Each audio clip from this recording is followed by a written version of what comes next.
هذه المرة أين ستتوجه أتوبيس حزب العمال الكردستاني باكاكا؟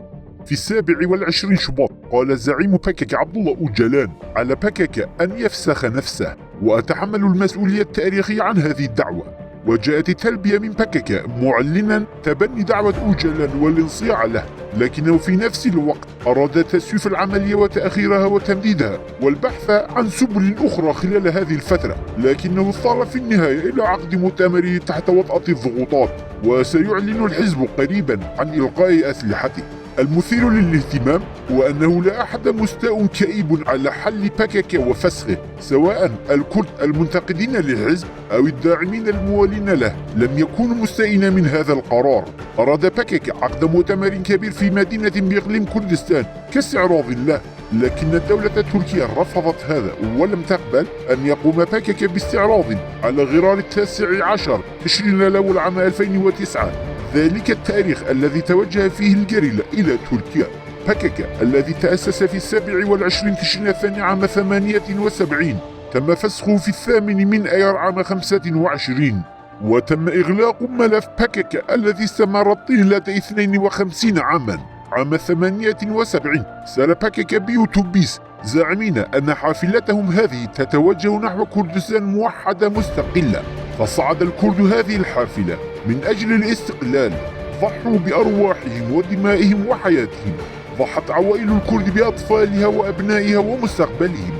بعد هذا التاريخ قتل 17,000 في جرائم مجهولة الفاعل وفقا لمنظمات حقوق الإنسان. قتل وغتيل الكرد الوطنيين المخلصين الكردستانيين. تم تدمير وتهجير 5,000 قرية ومنطقة بسبب القتال الدائر بين باكاكا وتركيا. امتلأت السجون والزنازين بأكثر من 70,000 شخص، ووقعت أكثر من 15,000 عملية قتل وتصفية داخل أطر باكاكا نفسه. في تسعينيات القرن الماضي بدأت أتوبيس باكاكا بتشغيل إشارة الخروج عن المسار بشكل تدريجي، ولكن في عام 99 ولد ذهاب أوجلان إلى إمرالي قام باكاكا بتغيير مسار الحافلة بشكل كامل في منعطف حاد بالمرة.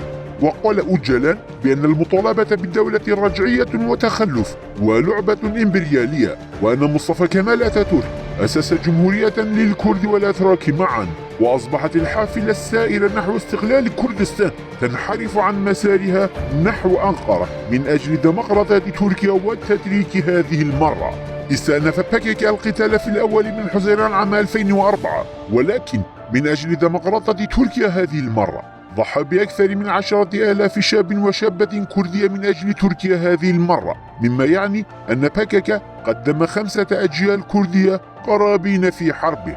توقفت هذه الحافلة في 8 أيار عام 2025، وبعد 52 عاما من التخريب والدمار والإلهاء دون أي إنجازات. قال أوجلان ليس من الضروري حتى المطالبة بحقوقكم الثقافية، وأعلن بأنهم سيفسخون ويفككون باكاكا. وفي الوقت الذي لم يدفع باكاكا حتى الآن فاتورة 52 عاما للشعب الكردي ولم يتم الكشف عن أسماء آلاف الضحايا الكرد، يقول باكاكا انتصرنا، سنبدأ بنضال جديد، ويحاول جر الكرد خلفه نحو دهاليز مجهولة مرة أخرى.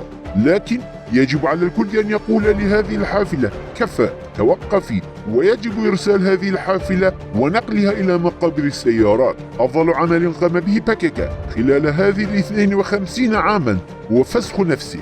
ينبغي أن ينتهي باكاكا من الوجود، كما يجب هدم الحواجز والأسوار التي صنعها أمام آمال الكرد وتطلعاتهم.